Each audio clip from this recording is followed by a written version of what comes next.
Gold production in the last quarter was pretty dreadful, in what has probably been one of our lowest gold production quarters in many, many years. Revenues a year ago were in fact 100 million rand higher quarter on quarter.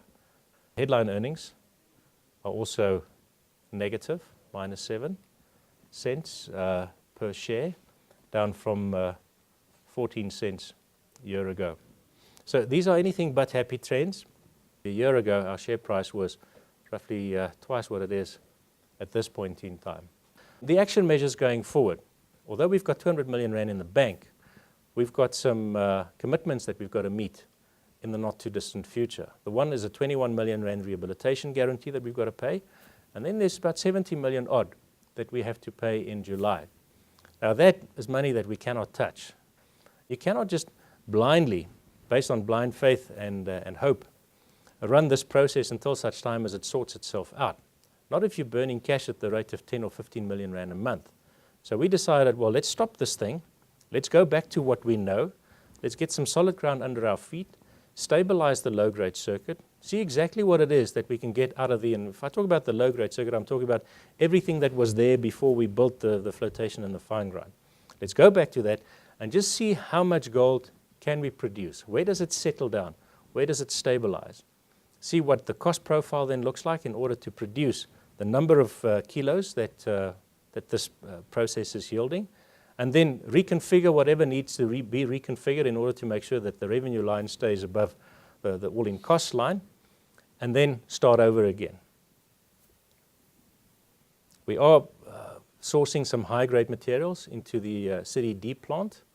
It could have during this period, an important, not significant, but still significant in numbers, but important in considering which period of time we find ourselves in, or phase we find ourselves in. It could top up the production by maybe 10, 15 kilos, maybe even 20 if we manage to get the volume throughput that we're looking for. So that's gold that wasn't called for in the existing circuits, but that can top it up a little bit. And during this period, obviously, we will look very closely at the water management regime that we've got to make sure that everything stays in closed circuit. It involves creating some reservoir space. There's a fourth thickener that's not being used. It's got vast capacity. If we run into difficult and we've got to do something with overflows, it's going to go into that fourth thickener. We also want to make sure that the thickeners themselves are no longer as vulnerable to trip outs and surges as they were during this period that we ran them. And that basically just means that we've got to bring in supplementary power, or auxiliary power rather, so that those motors can run and that the pumps can run and just keep the mix in motion and that it doesn't settle down. So the rakes will continue and the material will be circulated through the thickeners to just keep this whole thing in suspension. We'll initially only run 1/3 of its entire capacity, and both the float tail and also the high-grade tail will go into separate CIL tanks.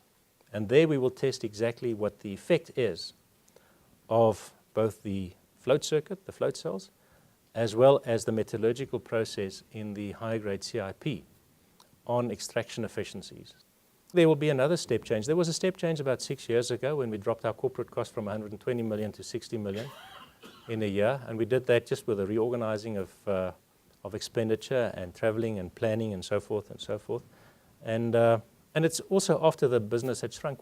Now we're in another phase where there's going to be that step change, where we can fairly significantly reduce the size of the administrative portion of the business. Make sure that those who are there are focused mainly on the business of producing gold. On timing, one of the reasons I think why we had run at the speed that we did, I know why we ran at the speed, but I think one of the contributing factors of the fact that we had brought the degree of instability into the operations of this plant, the extent that we did, was because of the speed with which we wanted to implement. The flotation and fine grind plant add about 7 rand a ton to the monthly overheads. It's about 14 million rand, or just under 14 million rand, give or take. And you want to make sure that you produce enough gold to cover that additional 14 million rand before you enter your winter tariff phase, which starts now. and which adds about another 7 to 8 million rand to the monthly costs. So you can't be still commissioning plants and paying this overhead and not making enough money to cover that overhead, and then just have this additional top-up cost of 6 to 7 million rand. This thing's got to be up and running and covering it, paying its own way, and making a contribution by the time that we get into this very expensive part of the year. The reason why we call timeout now, and a very important driver in the timing of recommissioning and doing the test work, is this period of winter tariffs. We can't afford to run this thing, and we can't afford to dilute gold production out of the low-grade circuit while we've got to pay this additional 6 or 7 million rand a month in electricity costs. So the test work that I talk about here, the engineering work will happen. I mean, we're putting in the underflow pumps, and we're putting in the valves, the desilting valves for the float cells, et cetera, et cetera. All of those things are going to happen. Stuff that we've got to do in order to make sure that our carbon management protocols and regimes are in place. Those things are happening as we speak.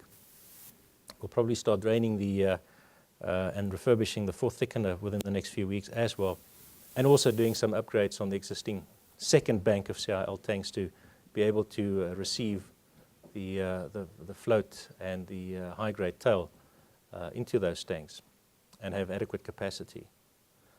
But we're not going to start spending money on the day-to-day running costs of a float circuit and of fine grind mills until after winter tariffs are behind us.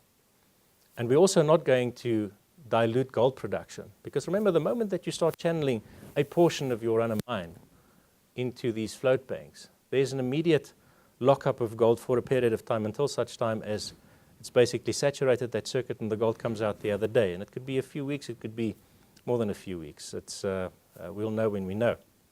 But you can't run the risk of diluting that gold production while you've got this overhead, this disproportionately high overhead, because you've got to cover these electricity costs. So those two important considerations will determine, or have determined that, or guided our thinking in the test work and the recommissioning, to the extent that these things will happen and the retesting will happen in September, start happening in September. We will test for at least 3 months, where only 1/3 of the total run-of-mine enters the float circuit and is treated separately on the second, or the second line of CIL tanks. And we will fix the level of confidence on these things that we don't know, the impact of the reagents, impact of the high-grade circuit. We will peg the level of confidence before we pull the trigger and reintegrate the high-grade into the low-grade at a very high level of confidence. Because what we've established, and I think what we've known all along, is that you can't really simulate this process. If 60% of the upside that you're pursuing is, in conventional terms, deemed to be within range of acceptable assay error, then no hypotheses or test work or little laboratory test is going to give you an adequately accurate indication of what it is that you can expect once you fire this thing back up again. This business, because of the nature of what it is, and I think it's fairly pioneering in its nature, you will know once you know. So you're looking really at a massive research facility where a very strict protocol of how we're going to do it and how we're going to reintroduce it, the sequence into which we will reintroduce it, and the decision tree, depending on the kind of results that we get out of this as we go along, is going to be very, very conservative. So if we're talking timelines, September is when we'll start test work. 3 months is how long the test work will take. If we're confident that we've achieved the levels of confidence that we set up front, then we will reintegrate. And that is a process that will take a few months to settle down again.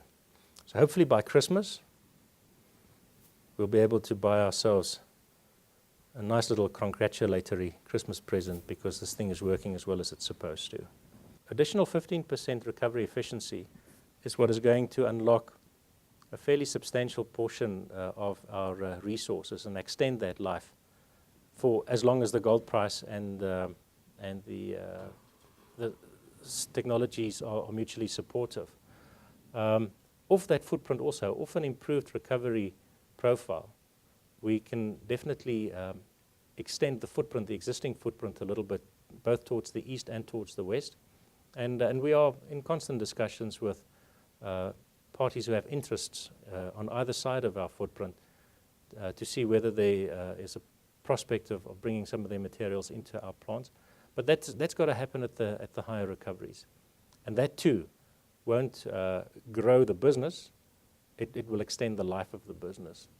In the absence of the plant coming online this year, assuming it never comes online, we will probably start a